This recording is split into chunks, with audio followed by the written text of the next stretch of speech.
हरे राम राम राम हरे हरे, हरे कृष्ण कृष्ण कृष्ण हरे हरे।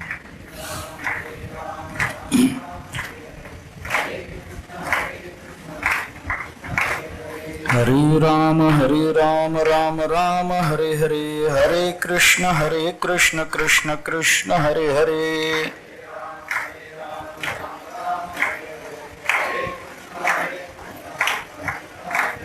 हरे राम राम राम हरे हरे, हरे कृष्ण कृष्ण कृष्ण हरे हरे।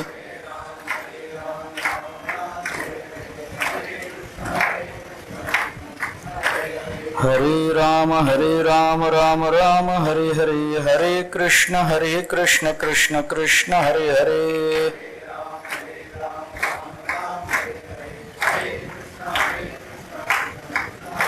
पुंडलिक वरदे हरि विठ्ठल श्री ज्ञानदेव तुकाराम, अवधूत चिंतन श्री गुरुदेव दत्त। अत्रापि उदाहरन्ति मम इतिहासं पुरातनम्, अवधूतस्य संवादं यदोरमित तेजसः।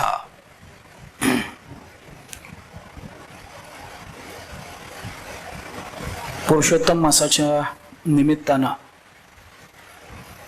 श्री क्षेत्र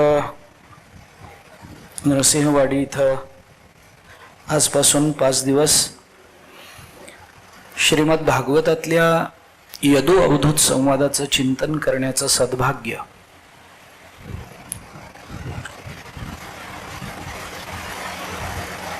मला प्राप्त झालं आणि ते सद्भाग्य प्राप्त करून देणाऱ्या सर्व आदरणीय मंडळींच्या चरणी सर्वप्रथम नतमस्तक होतो।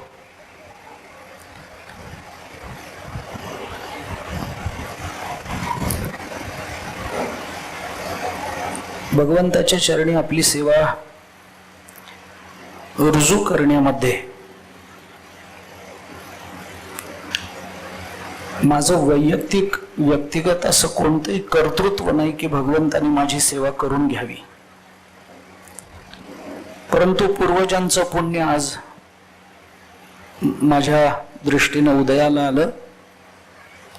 भगवंताची कृपा, वाडवडिलांचे आशीर्वाद आणि माझ्या पूर्वजांचं पुण्य या सगळ्यांमुळे आज आपल्या सन्मुख भगवंताच्या सेवेकरता येताना मलाही थोडा कृतार्थतेचा अनुभव येतो आहे।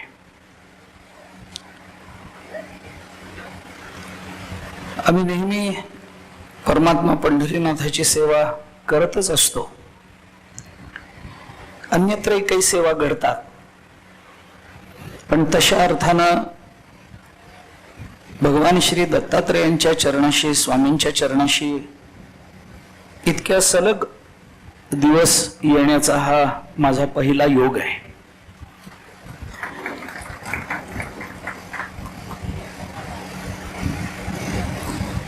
त्यामुळे माझ्या अंतःकरणामध्ये थोडा विचाराचा संकोच आहे। दत्त महाप्रभूंच्या चरणी सेवा करण्याची थोडीशी भीतीही आहे। त्यांची सेवा पूर्णत्वाने मी करू शकत नाही या माझ्या मर्यादेची मला पूर्णपणे जाणीवही आहे, पण सेवा केल्या वाचून गत्यंतर नाही हा नियमही मला माहिती असल्यामुळे मी फक्त धाडसानं इथं बसलोय। मी काही फार चांगल्या प्रतीची सेवा करू शकेन असं सांगता येत नाही।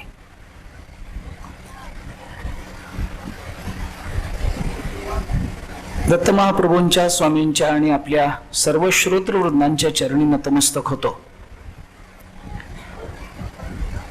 आपण ही सेवा गोड करून घ्याल असा विश्वास व्यक्त करतो। दत्त महाप्रभूंना, स्वामींना सेवेकरता मला बुद्धी द्यावी याच्याकरता विनवणी करतो। श्रीमद भागवताच्या 11 स्कंधामध्ये भगवान श्रीकृष्ण आणि अर्जुन या दोघांमध्ये जो अतिशय महत्वाचा, जीवाला परिपूर्णता प्राप्त करून देणारा, जीवाला ब्रह्मरूपता प्राप्त करून देणारा जो संवाद झाला त्या संवादामधून उद्धवांनी विचारलेल्या एका प्रश्नाला उत्तर देताना भगवंतांनी आपले पूर्वज यदुराजे आणि अवधूत यांच्यामध्ये जो संवाद झाला तो संवाद इथं स्पष्ट केला. त्याला यदु अवधूत संवाद असं म्हणतात.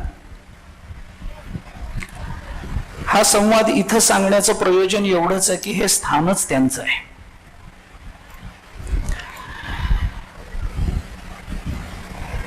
त्या संवादामधून अवधूतांनी यदुराजांना आपल्या ज्ञानाचं वर्म सांगितलं आणि ते ज्ञान आपल्याला प्राप्त झालं याच्याकरता आपण 24 गुरु केले याचं वर्णन सांगितलं. भगवान दत्तात्रेयांची 24 गुरु आपल्याला सगळ्यांना ऐकून साधारणपणाने माहिती आहे. या 24 गुरूंचा विचार भागवताने एकत्रित केला. 25वा एक गुरु सांगितला तो नंतर येतो, पण या 24 गुरूचा विशेषत्वाने विचार भागवतामध्ये आला आणि तोच विचार इथं करावा, त्यांच्या चरणी तोच विचार, त्यांचाच विचार व्यक्त करावा या उद्देशानं हा विषय आपल्या समोर ठेवलेला आहे. या 5 दिवसामध्ये या 24 गुरूंचा विचार जर करता येणार असेल तर दर दिवशी 5 गुरु तरी सांगितले पाहिजेत आणि हे दर दिवशी 5 गुरु सांगणं माझ्याच्याने शक्य नाही. मी आत्ताच आपल्या समोर माझ्या मर्यादा स्पष्ट करतो.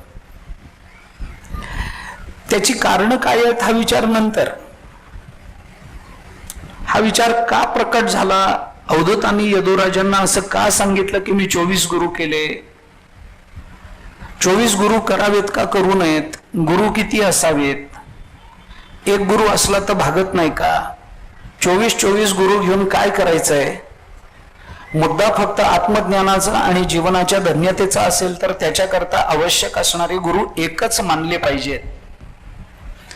इतके गुरु करून शेवटी पदरात काय पडतं, प्रत्येक गुरु वेगवेगळं सांगत असेल तर आपण नेमकं कोणत्या मार्गाने जावं, असे अनेक प्रश्न या संबंधामध्ये निर्माण होतात. त्या प्रश्नांची चर्चा मला करायचीच आहे, परंतु हा संवाद भागवतामध्ये आला तो कोणत्या हेतूने आला, तो कशा करता आला आणि काय असं कारण पडलं की यदुराजाला अवधूतांना हे विचारावं वाटलं, याची थोडीशी भूमिका मला स्पष्ट केली पाहिजे, तेवढी करतो आणि पुढे जातो. श्रीमद भागवताच्या 11 स्कंधातल्या 7व्या, 8व्या आणि 9व्या या 3 अध्यायामध्ये हा यदु अवधूत संवाद प्रकट झाला. 7व्या अध्यायामध्ये त्या संबंधातला उपक्रम झाला. 7व्या अध्यायाच्या 31व्या श्लोकापासून या विषयाला खऱ्या अर्थाने प्रारंभ झाला आणि 8वा आणि 9वा हे दोन्ही अध्याय पूर्णत्वाने या गुरूंचं विवरण करणारे असे आपल्याला या कथेमध्ये ह्याच्यामध्ये भागवतामध्ये दिसून येतात. 7व्या अध्यायाच्या 31व्या श्लोकामध्ये याचा उपक्रम झाला आणि तो उपक्रम करत असताना भगवंतानी उद्धवाला या संबंधामध्ये काही विचार बोलून दाखवला. उद्धवांनी विचारलेल्या प्रश्नावरून भगवंतांनी एक इतिहास आमच्या जीवनचरित्रामध्ये आम्ही ऐकलेला आहे असं सांगून यदु अवधूत संवादाच्या विचाराला प्रारंभ केला. अत्र अपि उदाहरन्ति इमं इतिहासं पुरातनम. हा पुरातन इतिहास जो आम्ही ऐकून आहोत याला संस्कृत साहित्यामध्ये गाथा असं म्हणतात. गाथा असा शब्द त्याच्याकरता आला. ही जी गाथा आहे, हा जो इतिहास आहे जो आम्ही ऐकून आहोत, आमचे जे पूर्वज यदू ज्यांच्यापासून यादव वंश सुरू झाला त्या यदूंचा आणि अवधूतांचा जो काही संवाद झाला त्याच्यातून यदूंनी अवधूतांना एकच प्रश्न विचारला आहे आणि त्या एका प्रश्नामध्ये अनेक प्रश्न अंतर्भूत आहेत आणि त्या एका प्रश्नाचं उत्तर देत असताना अवधूतांनी आपल्याला ही अवस्था कशामुळे प्राप्त झाली याचा विचार सांगताना 24 गुरूंचा निर्देश केला. आपल्याला तिकडे यायचं आहे, पण त्याचा प्रारंभ करताना, त्याचा उपक्रम करताना हे सगळं प्रकरण कुठून सुरू झालं हे सांगताना भगवंतांनी सांगितलं की यदुराजे एकदा यांना भेटले. अवधूत समोरून येत होते. यदुराजे त्यांना सामोरे गेले आणि अवधूतांच्या चेहऱ्यावरचं तेज, त्यांचं चालणं, त्यांचं वागणं, त्यांच्या हालचाली आणि त्यांच्या चेहऱ्यावर असणाऱ्या समाधानाची, परिपूर्ण समाधानाची भावना, याच्यातून यदुराजाने अवधूतांना असा प्रश्न विचारलाय की आपण कोणतं कर्म करत नाही, कोणतंही कर्म आपण करत नाही, मग हे कोणतंही कर्म न करता आपल्या जीवनामध्ये एवढं समाधान कसं आलं?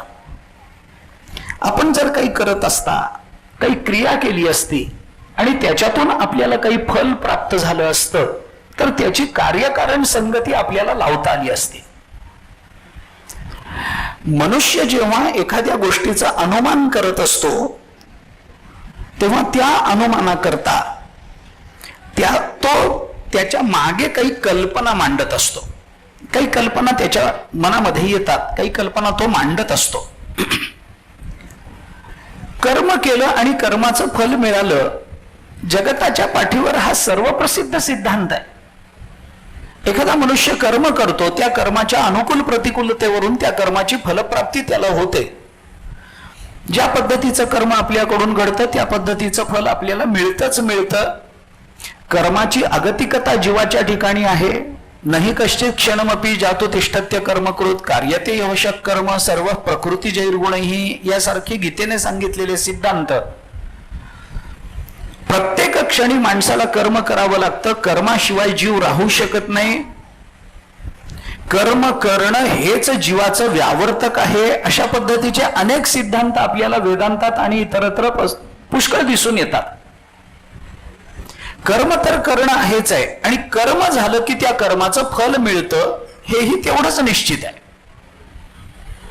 ते कदाचित लगेच मिळत नसेल, ते कदाचित 2 वर्षानंतर मिळत नसेल, कदाचित 2 जन्मानंतर मिळत असेल, पण मिळतं एवढी गोष्ट नक्की आहे. अवश्यमेव भोक्तव्यम कृतम कार्य शुभाशुभम नाभुक्तम क्षीयते कर्म कल्पकोटी शतैरपी, असा कर्म विपाकाचा सिद्धांत आपल्याला मांडलेला दिसून येतो. अवश्यमेव भोक्तव्यम, भोगावं तर लागणारच आहे. केलेलं कर्म भोगावं लागेल याच्याकरता कोणाच्याही मनात कुठलाही विकल्प यायचं कारण नाही आहे. कोणीही कर्म मानणारा अथवा न मानणारा, अध्यात्म मानणारा अथवा न मानणारा, धर्म मानणारा अथवा न मानणारा कोणी जरी असलं तरी कर्माची फलं भोगावी लागतात, याबद्दल कोणाच्याही मनामध्ये कोणताही किंतु अद्यापपर्यंत आला नाही, येण्याची शक्यता नाही. कारण आपल्या जीवनामध्ये घडणाऱ्या काही घटनांची संगती आपल्या पूर्व कर्माशी लावल्याशिवाय आपल्याला चालता येत नाही, ही वस्तुस्थिती आहे. आम्ही चांगले वागतो पण आमच्या वाट्याला असं का यावं, असे प्रश्न जेव्हा निर्माण होतात तेव्हा आपल्या पूर्व कर्माची संगती ही घडलेल्या घटनांशी लावल्याशिवाय आपल्याला गत्यंतर नसतं, त्याच्याशिवाय समाधान होत नाही. मग माणसं हे बोलतात की आम्ही काही नाही, आम्ही चांगलेच आहोत, आम्ही कधी कोणाला बोललो नाही, कधी काही कोणाशी भांडण नाही, पण तरी आमच्या वाट्याला हे दुःख का यावं, याचं एकच कारण असतं, गत जन्मातली काही कर्म अशी असतात. भले या जन्मातली कर्म तशी नसतील, पण ज्या अर्थी फल आपल्याला भोगावं लागतं आहे त्या अर्थी त्याच्या संबंधित काहीतरी कर्म घडलेलं असलंच पाहिजे, हे मानण्याशिवाय गत्यंतर नाही. ते मानावंच लागेल. मग ते चांगलं फल असेल तर चांगली कर्म असतील, वाईट कर्म असेल तर वाईट फल असेल तर वाईट कर्म असतील, आणि ती भोगावी लागतात. ती कोणाला भोगावी लागतात याच्यामध्ये कर्मविपाकाने इतकं व्यापकत्व ठेवलंय की त्याच्यामध्ये भल्या भल्यांना सुद्धा त्यांनी सूट दिलेली नाहीये. भोगावं लागेल हे नक्की आहे. महाभारताने त्याच्याकरता उदाहरण देताना असं दिलंय, यथा धेनु सहस्रेषु वत्सो विंदती मातरम तथा पूर्वकृतम कर्म कर्तारम अनुगच्छति.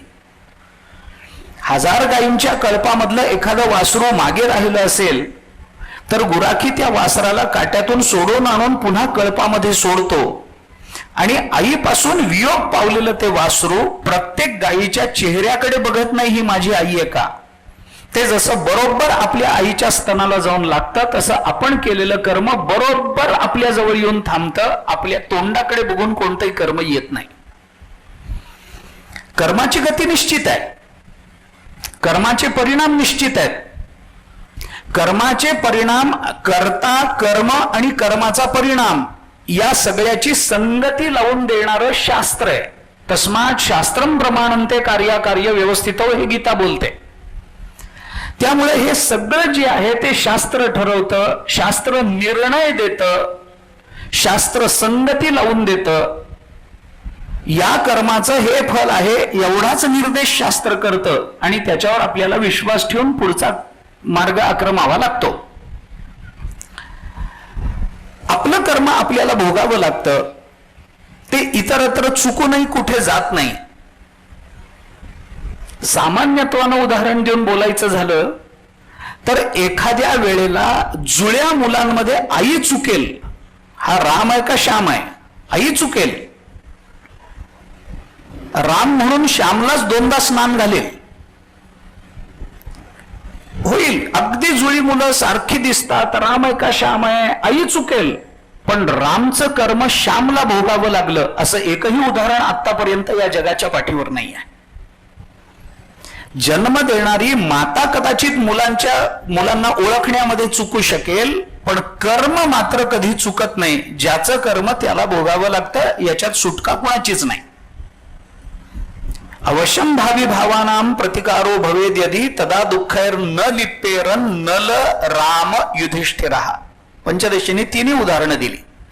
नलाचंही उदाहरण दिलं, रामचंद्र प्रभूंचंही दिलं, युधिष्ठिराचंही उदाहरण दिलं. आपल्याला ही उदाहरणं साधारणपणाने माहिती आहेत. कर्मविपाक सांगणं हा माझा विषय नाही आहे. परंतु यदुराजाने अवधूतांच्या प्रत्यक्ष दर्शनामध्ये अवधूतांना असं विचारलंय की तुम्ही कर्म तर काही करताना दिसत नाही, पण तुम्हाला समाधान कसं? याचा अर्थ आपल्या समाधानाचा संबंध आपण आपल्या कर्माशी जोडत असतो.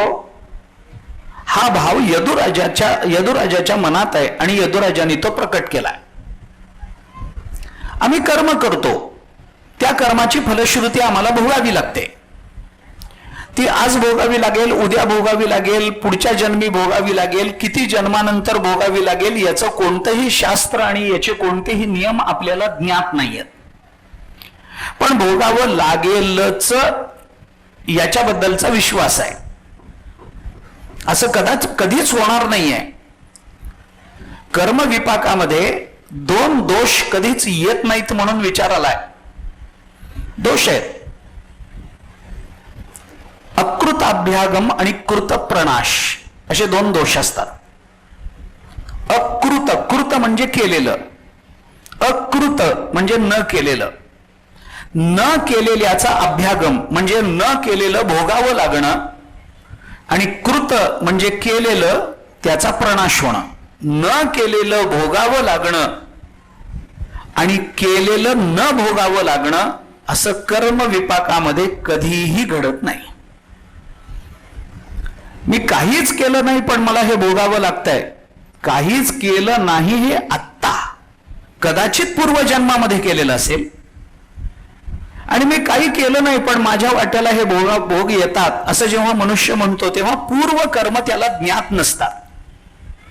आणि एखाद्या वेळेला माणसाला असं वाटतं की आपल्या बुद्धिचातुर्याने आपण आपलं कर्म लपवलंय. ते कर्म लपत नसतं. ते आत्ता जरी फल देणारं नसलं तरी कालांतराने फल देतच असतं.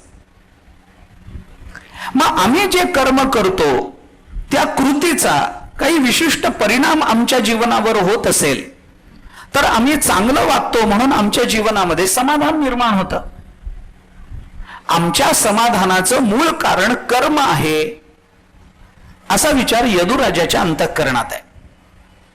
आणि यदुराजाने हे त्या अवधूतांना असं विचारलंय की तुम्ही त्रिकालदर्शी दिसता, तुम्ही तेजस्वी आहात, पण भगवंतांनी उद्धवाला सांगताना असं सांगितलं की ज्या यदुराजाने हा प्रश्न अवधूतांना विचारला त्या यदुराजाला विशेषण देताना भगवंतांनी असं विशेषण दिलं की आमचे जे पूर्वज जे धर्मज्ञ आहेत, धर्म हा शब्द बऱ्याच वेळेला कर्म या अर्थाने येतो.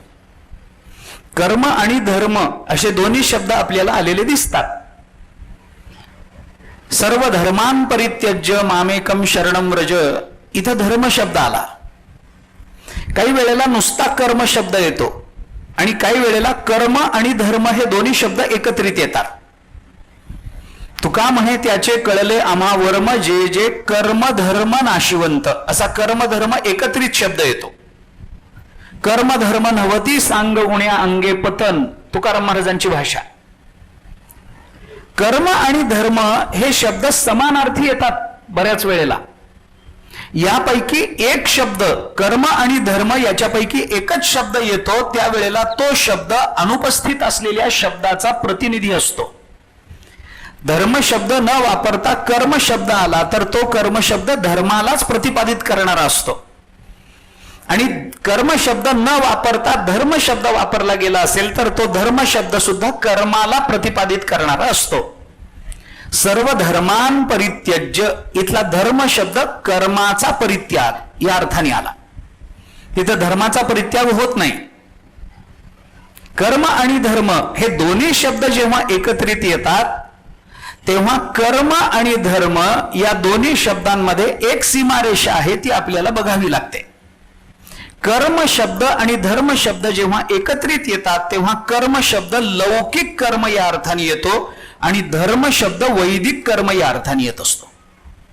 हे दोन्ही जेव्हा एकत्रित येतात तेव्हा कर्म धर्म नवती सांग, किंवा तुका म्हणे त्याचे कळले आम्हावर्म, जे जे कर्म धर्म दोन्ही नाशिवंत, वैदिक कर्मही नाशिवंत, लौकिक कर्मही नाशिवंत, दोन्ही कर्म नाशिवंत आहे.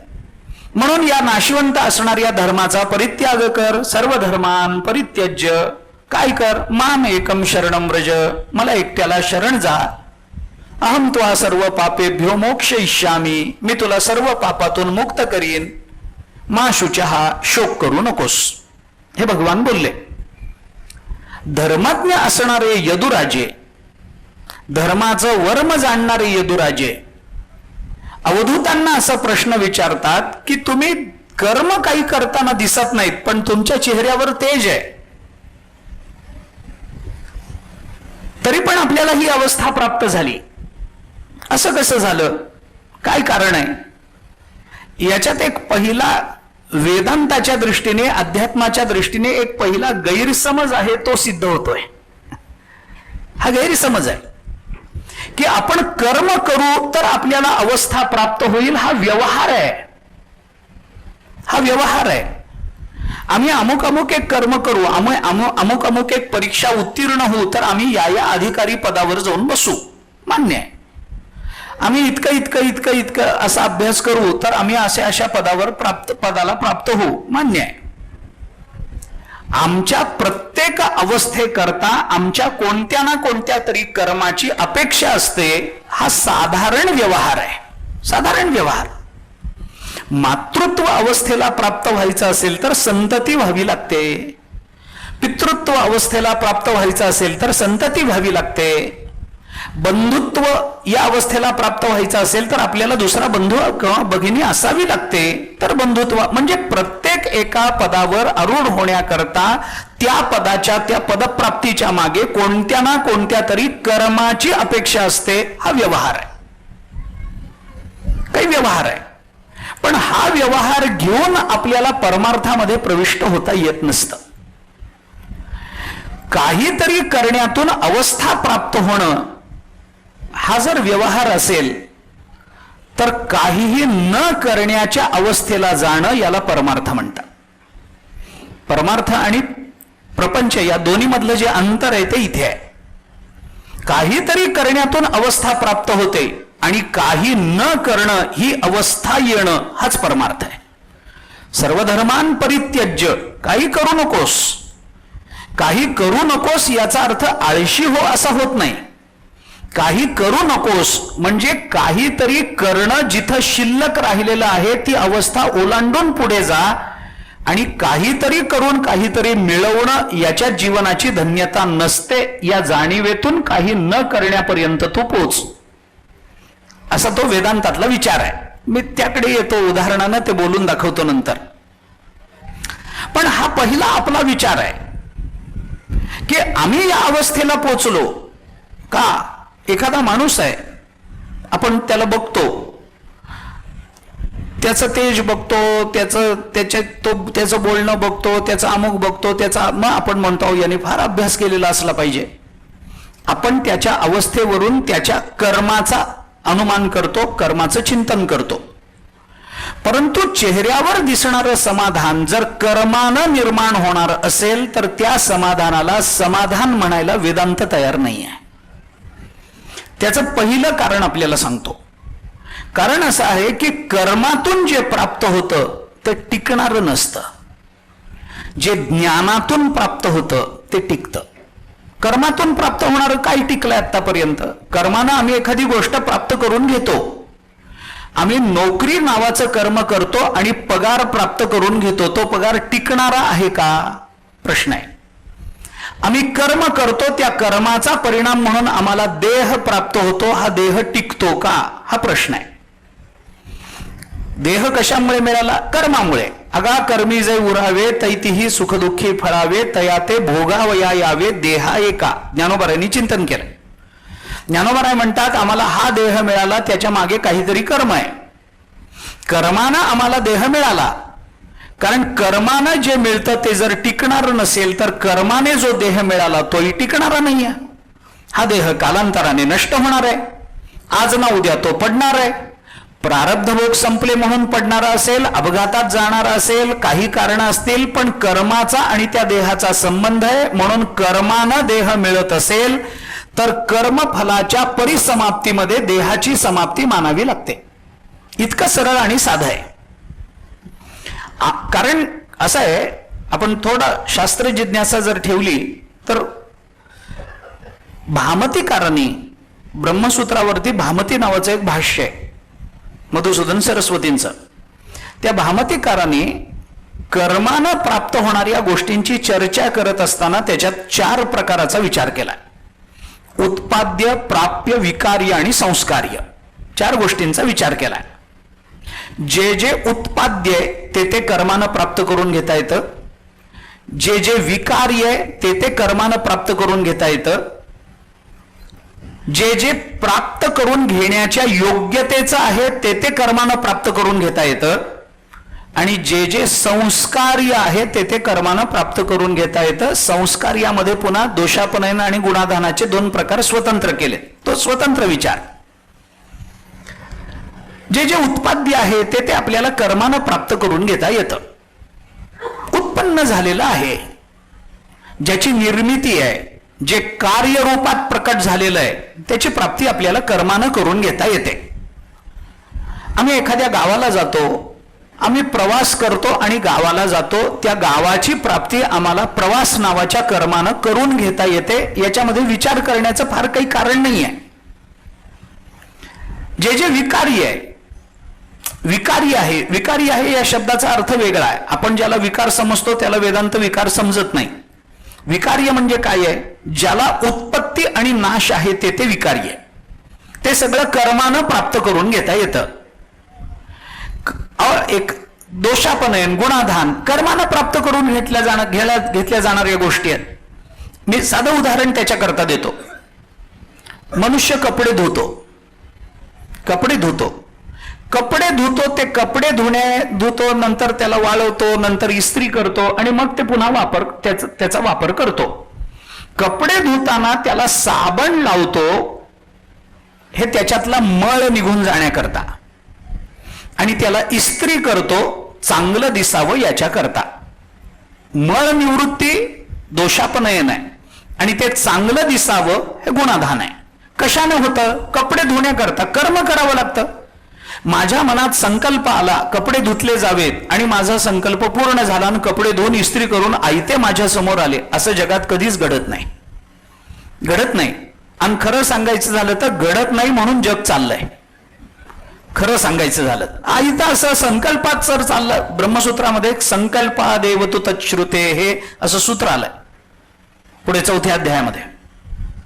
मोठ्या ज्ञानेश्वर महाराजांनी भिंत चालवली, त्याच्याकरता त्यांना कर्म नाही करावं लागलं, संकल्प पुरतो.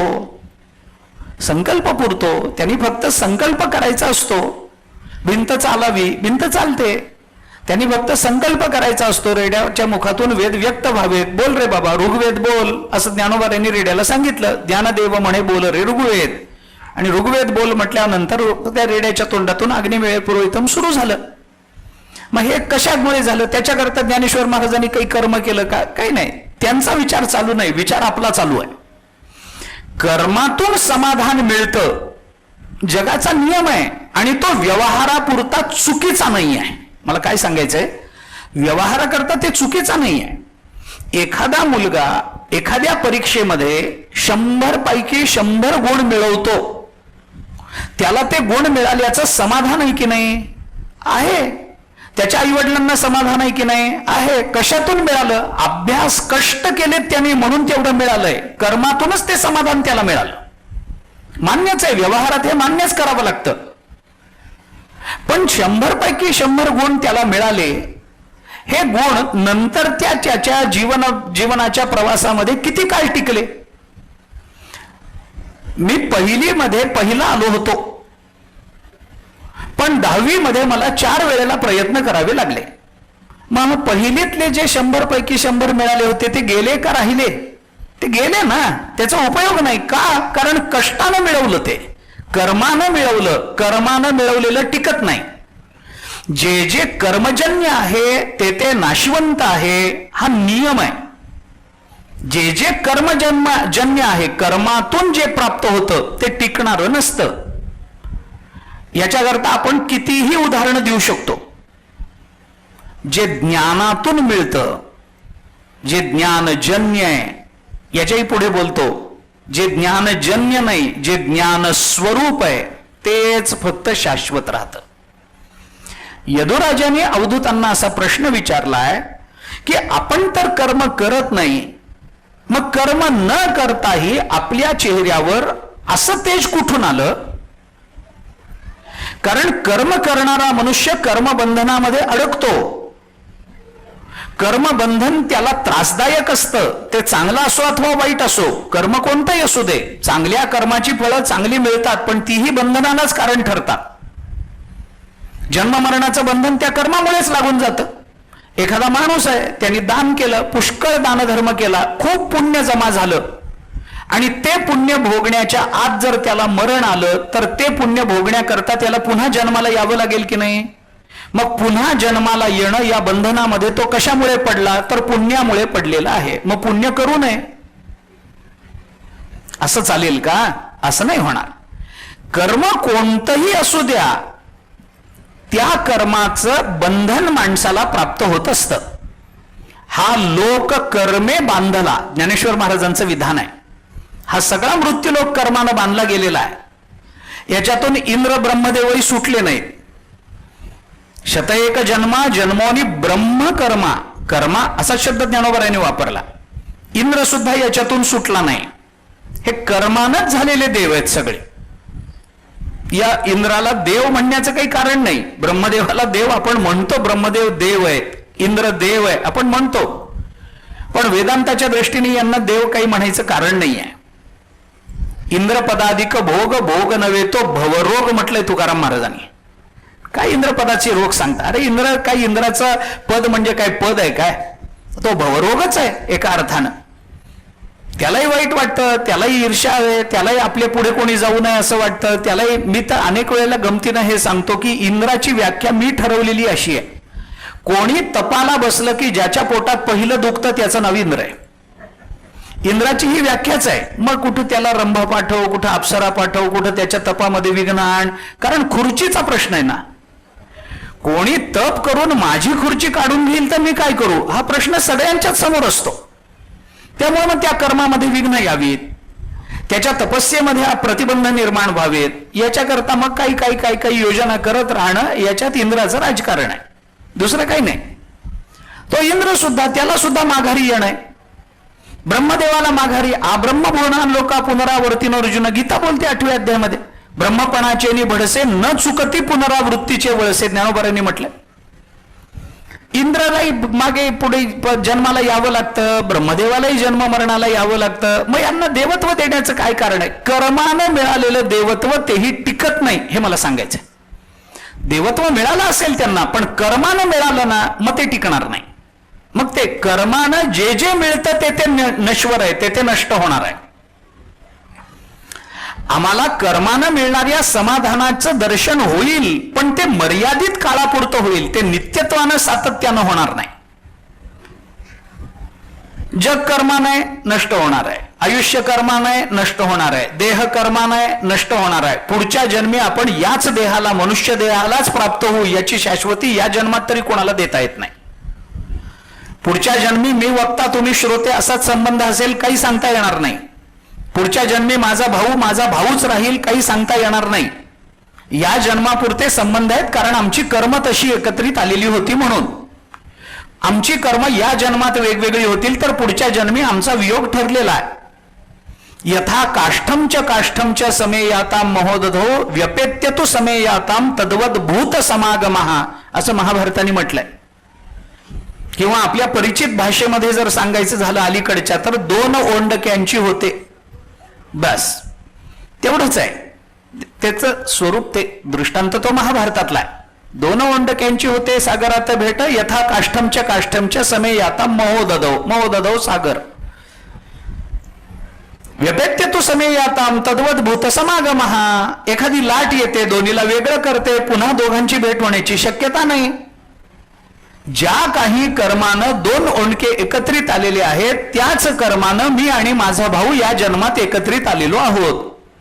मध्ये काळाची लाट येईल, आमचे कर्म वेगळे होतील आणि त्या वेगळ्या कर्माचे परिणाम म्हणून आम्ही दोघे वेगळे होऊन जाऊ. पुन्हा आयुष्यात भेट होईलच याची शाश्वती देता येत नाही. नश्वर आहे, आमचे संबंध नश्वर आहेत, आमचा देह नश्वर आहे, आम्ही या जगात राहतो ते जग नश्वर आहे, आमचा विचार नश्वर आहे. कारण हे सगळं आम्हाला कर्मानं प्राप्त झालं. कर्माचं समाधान नसतं असं मी म्हणत नाहीये, कर्मानं मिळणारं समाधान टिकत नाही असं माझं म्हणणं चालू आहे.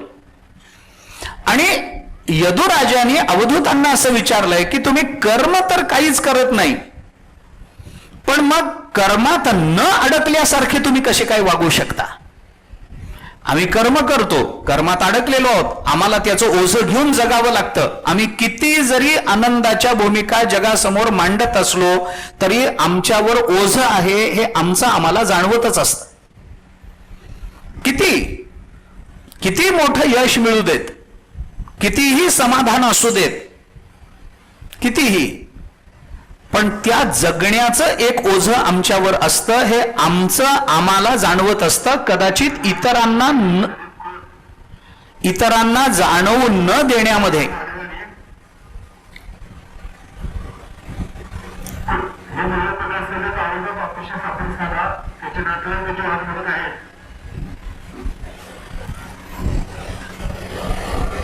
आमचं समाधान आम्हाला मिळतं, आम्ही ते भोगतोय. कदाचित ते समाधान जगताला दिसतही असेल, पण त्या समाधानाच्या मागे असणारं जगण्याचं ओझं हे कदाचित आम्ही जगापासून लपवून ठेवू शकतो, पण त्या ओझं आमच्यापासून आम्हाला लपवून ठेवता येत नाही. एखादा मनुष्य खूप आनंदात आहे, खूप लोक आले, अभिनंदन करून गेले, सगळा दिवस आनंदामध्ये गेला, पण रात्री अंथरुणावर पडल्यानंतर हे आजचं झालं, पुढचं काय, हे जगण्याचं ओझं त्याला कळतच असतं ना. तो म्हणतो हे झालं, हे अभिनंदन झालं, पुष्पगुच्छ झाले, हार झाले, तुरे झाले, स्वागत झालं, शाली घातल्या, डोक्यावर घेतलं, गुलाल उधळला, हे झालं सगळं, पण उद्याचं काय, पुढं काय, याच्या ओझ्याखाली त्याला जगावं लागतंच ना. घरामध्ये कार्य असतं, ते सम्मिलने नयनयोर नाही किंचित असते, असंच आहे. सगळं आयुष्य आपलं चांगलं आहे. त्या विक्रमादित्याच्या संबंधामध्ये हे उदाहरण आलंय. विक्रमादित्याने एक काव्य केलं म्हणे, असं सांगतात. सगळाच विचार बोलून दाखवता येईल असं नाहीये. त्याने एक काव्य केलं, त्या काव्यामध्ये आपलं सगळं, आपण किती चांगले राहिलो, आपल्या जवळ काय काय आहे, किती ऐश्वर आहे, चेतोहरा युवतयः सुहृदो अनुकूलः. आपल्याकडे आपली स्त्री चांगली आहे, आपल्या घरी सगळा आनंदी आनंद आहे. सुहृदो अनुकूलः, आपले नातेवाईक आपल्याला अनुकूल आहेत. त्या विक्रमादित्याने आपल्या अवस्थेचा विचार केला. राजदरबारामधून आपल्या महालामध्ये आले विक्रमादित्य आणि त्यांनी काय आपलं ऐश्वर आहे, किती चांगली सभा झाली आहे, त्याच्यामध्ये लोकांनी आपलं किती कौतुक केलं, किती आपला प्रदेश विस्तारलेला आहे, आपलं ऐश्वर किती मोठं आहे, आपलं घर किती चांगलं आहे, याचा विचार करताना त्यांना काही काव्यपंक्ती सुचल्या. त्याच्यामध्ये त्यांनी असं सांगितलं की चेतोहरा युवतयः, आपल्याकडे अतिशय चांगल्या प्रसन्न चित्ताच्या युवती आहेत, स्त्रिया म्हणून आपल्याला पत्नी म्हणून मिळालेल्या आहेत. सुहृदो अनुकूलः, आपले नातेवाईक सगळे आपल्याला अनुकूल आहेत. सद्बांधवः, आपले भाऊ सगळे चांगल्या वृत्तीचे आहेत, सात्विक वृत्तीचे आहेत. प्रणयगर्भगिरश्च भृत्याः, आपल्या सगळ्या स्त्रिया आपल्याला अत्यंत आदरानं प्रेमानं वागवणाऱ्या आहेत, आपल्यावर प्रेम करणाऱ्या आहेत. गर्जंती दंती निवाह तरलास्तुरंगः, आपल्या अश्वशाळेमध्ये घोडे हिन करतायत, खूप मोठे अश्व आपल्या गजशाळेमध्ये झुलतायत. केवढं ऐश्वर आहे आपलं, केवढं ऐश्वर आहे. या 3 ओळी विक्रमादित्याला सुचल्या. चेतोहरा युवतया सद्बांधवा किंवा चेतोहरा युवतयः सुहृदो अनुकूलः सद्बांधवः प्रणय गर्भगिरश्च भृत्याः गर्जंती दंती निवास तरला सुरंगः, हे सगळं सुचलं. एवढं त्यांनी कागदावर उतरवलं स्वतःचं ऐश्वर्य सांगण्याकरता. शेवटची ओळ काही त्याला सुचेना. गंमत अशी झाली होती की त्या दिवशी त्या राजवाड्यामध्ये त्याच्या महालात चोरी करावी आणि आयुष्याचं सार्थकत्व करून घ्यावं आणि आयुष्याची संपदा मिळवून घ्यावी या उद्देशानं एक चोर शिरला होता. तो चोर चांगला होता. चोर चांगला होता हा व्याघाती विधान आहे, मला कल्पना आहे, पण संगतीनं बिघडलेला चोर होता. चांगला विद्वान होता, विद्वत्तेने पोट भरलं नाही, संगतीला लागला, चुकीच्या चोरांच्या संगतीत राहिला, चोरी करायला लागला आणि चोरी करण्याकरता म्हणून तो विक्रमादित्याच्या महालात शिरला आणि चोरी करावी, सगळं घेऊन जावं असं गोळा करेपर्यंत विक्रमादित्य महालात आले. त्याला वाटलं आता आपण पकडले जाऊ, म्हणून विक्रमादित्यांच्या पलंगाखाली जाऊन लपला. विक्रमादित्य आले, त्यांना या 3 ओळी सुचल्या, त्यांनी त्या लिहिल्या. 4थी ओळ काही सुचेना, श्लोकपूर्ती काही होईना. काय करावं? मग आपल्याला तो श्लोक पुढची ओळ सुचावी म्हणून सुचलेलं मनुष्य मोठ्याने बोलून दाखवतो, मोठ्याने म्हणतो पुढची ओळ सुचावी याच्याकरता. तसं मोठमोठ्याने ते बोलायला लागले. चेतोहरा युवतयः सुहृदो अनुकूलः सद्बांधवः प्रणय गर्भगिरश्च भृत्याः गर्जंती दंती निवास तरलास्तुरंगः. 3-3दा म्हटलं, पण गंमत अशी झाली त्यांना 4थी ओळ सुचेना आणि पलंगाखाली लपलेल्याला 4थी ओळ सुचली पण बोलता येईना. तो विद्वान होता, कुसंगतीमध्ये बिघडला होता, विद्वान होता, काव्य करत होता. 2-3 वेळेला झाल्यानंतर त्याला काही राहवलंच नाही, खालून तो मोठ्याने ओरडला. सम्मीलनय नयनयोर नाही किंचित असती. त्यांनी एक वाक्य उच्चारलं, त्या वाक्यानं त्या श्लोकाची जी पूर्ती झाली, त्याच्यात जे सौंदर्य आलं, त्या सौंदर्यामध्ये विक्रमादित्यांना इतका आनंद झाला. पण हे आलं कुठून म्हणून बघतात तर तो चोर. पुढे काय झालं तो वेगळा प्रश्न आहे, पण त्या श्लोकाच्या संबंधानं मला बोलायचं. त्याने काय सम्मीलने नयनयोर नाही किंचित असती. त्यांनी सांगितलं, अरे माझ्या घरी असं सगळं आहे, मला अमुक आहे तमुक आहे, माझे भाऊ चांगले आहेत, माझे सगळे अनुकूल आहेत, माझ्या स्त्रिया माझ्यावर प्रेम करणाऱ्या आहेत, माझ्या गजशाळेमध्ये खूप घोडे आहेत, माझ्या अश्वशाळेमध्ये हत्ती झुलतायत, मला खूप द्रव्य आहे, हे सगळं चांगलं आहे. पण 4थी ओळ सुचेना. 4थी ओळ यांनी सुचवली, पण एकदा डोळे मिटले की याच्यातलं काही आपलं नसतं. सम्मीलने नयनयोर नाही किंचित असती. एकदा आपले डोळे मिटले की हे काही आपलं नसतं आणि हेच खरं आहे, हेच खरं आहे. एकदा डोळे मिटले, कारण का? कारण हे सगळं आपण कर्माला मिळवलंय ना. डोळे मिटल्यानंतरही समाधानाचं सातत्य फक्त ज्ञानानं टिकतं, कर्मानं टिकवता येत नाही. कारण आम्हाला जी झोप लागते तोही आमच्या कर्माचाच परिणाम आहे, आम्हाला जाग येते तोही कर्माचाच परिणाम आहे, आम्हाला स्वप्न पडतं तोही कर्माचाच परिणाम आहे. काही लोक तक्रार करतात, आम्हाला स्वप्न कधी चांगली पडतच नाहीत. एकच कारण आहे, कर्म कधी चांगली नव्हतीच, त्यामुळे स्वप्न चांगली नाहीत. काय कारण असेल?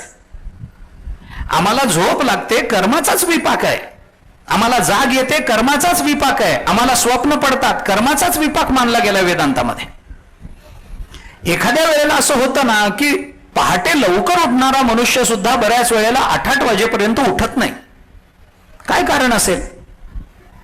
आणि 10-10 वाजेपर्यंत झोपून राहणारा एखाद दिवशी पहाटे 4लाच एकदम ताजा तवाना होऊन जागा होतो. काय कारण असेल? कर्म.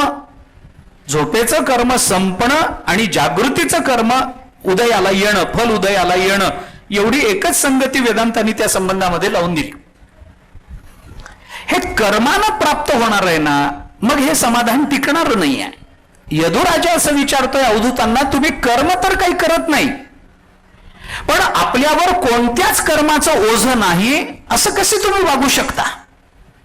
तुमच्या वागण्यामध्ये असं दिसत नाही की तुम्ही कर्माने बांधले गेलेले आहात. असं कसं तुम्हाला करता आलं? असं कसं होईल? हा प्रश्न त्यांनी विचारला. कारण का? कर्मानंच समाधान मिळतं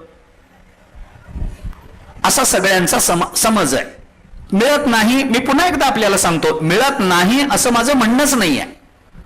माझं म्हणणं एवढंच आहे की कर्मानं मिळणाऱ्या समाधानाला सातत्य नसतं. तुम्हाला ते कर्मानं पैसा मिळाला, पैशाचं संपत्तीचं सातत्य ठेवायचं असेल तर तेवढंच कर्म करून भागेल का? कर्माचंही सातत्य ठेवावं लागेल ना.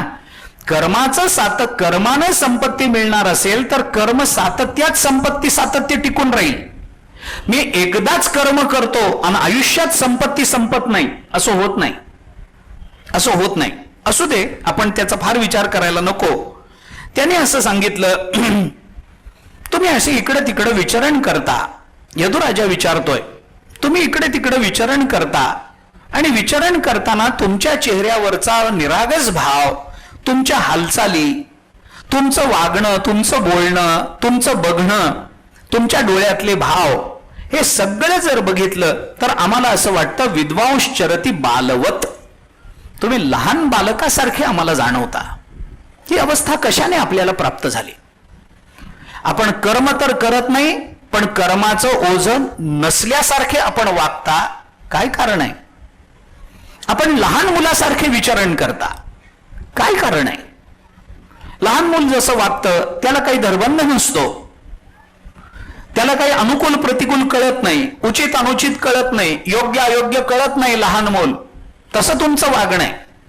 ब्रह्मसूत्रामध्ये याच्याकरता एक स्वतंत्र अधिकरण खर्च केलंय. 3ऱ्या अध्यायामध्ये आलंय, 4थ्या पादात अनाविष्कुर्वन अन्वयात असं सूत्र आलंय. आणि त्या सूत्राला हेच प्रमाण देऊन आचार्यांनी तसंच भाष्य केलंय. त्याचा पूर्व पक्ष असाच केला. तस्मात ब्राह्मण पांडित्यम निर्विद्य बाल्येन तिष्ठासेत अशी श्रुती त्याला प्रमाण दिली. सोडून द्या, आपण विचार करू त्याचा. बालवत असा शब्द वापर. लहान मुलासारखं तुमचं आचरण दिसतंय, तुमचं बोलणं, तुमच्या चेहऱ्यावरचे भाव हे लहान मुलासारखे निरागस वाटतात आम्हाला. तुम्ही तर मोठे आहात, समाधान आहे, पण तरीही निरागसता आहे. असं कशामुळे झालं? काय कर्म आपण केलं म्हणून ही अवस्था प्राप्त झाली? काय साधना आपण केली म्हणून आपल्याला ही अवस्था प्राप्त झाली? त्याने आणखीन एक प्रश्न चांगला विचारला. यदुराजे असं विचारतात की प्रायः धर्म अर्थ कामेषु विविध सायांच मानव हेतुनैव समीहन्ते आयुषो यशस श्रियः. प्रायः जगतामध्ये असं दिसतं, आम्ही तुम्हाला पाहतो, तुमचं समाधान आम्हाला दिसतंय, तुमच्या चेहऱ्यावरचं तेज दिसतंय, पण तुम्ही तरी काही कर्म केल्यासारखं तुमच्या शरीरावरून दिसत नाही. कर्म करणारा माणूस कळतो, शरीर रापलेलं असतं, हाताला गट्टे पडलेले असतात, शरीर काही चेहरा काळवंडलेला असतो. उन्हामध्ये काम करणारी माणसं शरीर काळं पडलेलं असतं, चेहरा काळवंडलेला असतो, अंगावर धूळ जमा झालेली असते. याच्यातलं तर तुम्ही काही दिसत नाही. आणि समाधान मात्र इतकं दिसतं, तेज मात्र चेहऱ्यावर इतकं आहे. कशामुळं? तरी प्रश्न असा विचारला की प्रायः जगतामध्ये सामान्यतः असं बघितलं जातं की मनुष्य आपलं आयुष्य, आपलं यश, संपत्ती, सौंदर्य या सगळ्याची अभिलाषा अंतःकरणामध्ये ठेवूनच धर्म अर्थ काम आणि तत्व जिज्ञासेकडे प्रवृत्त होत असतो.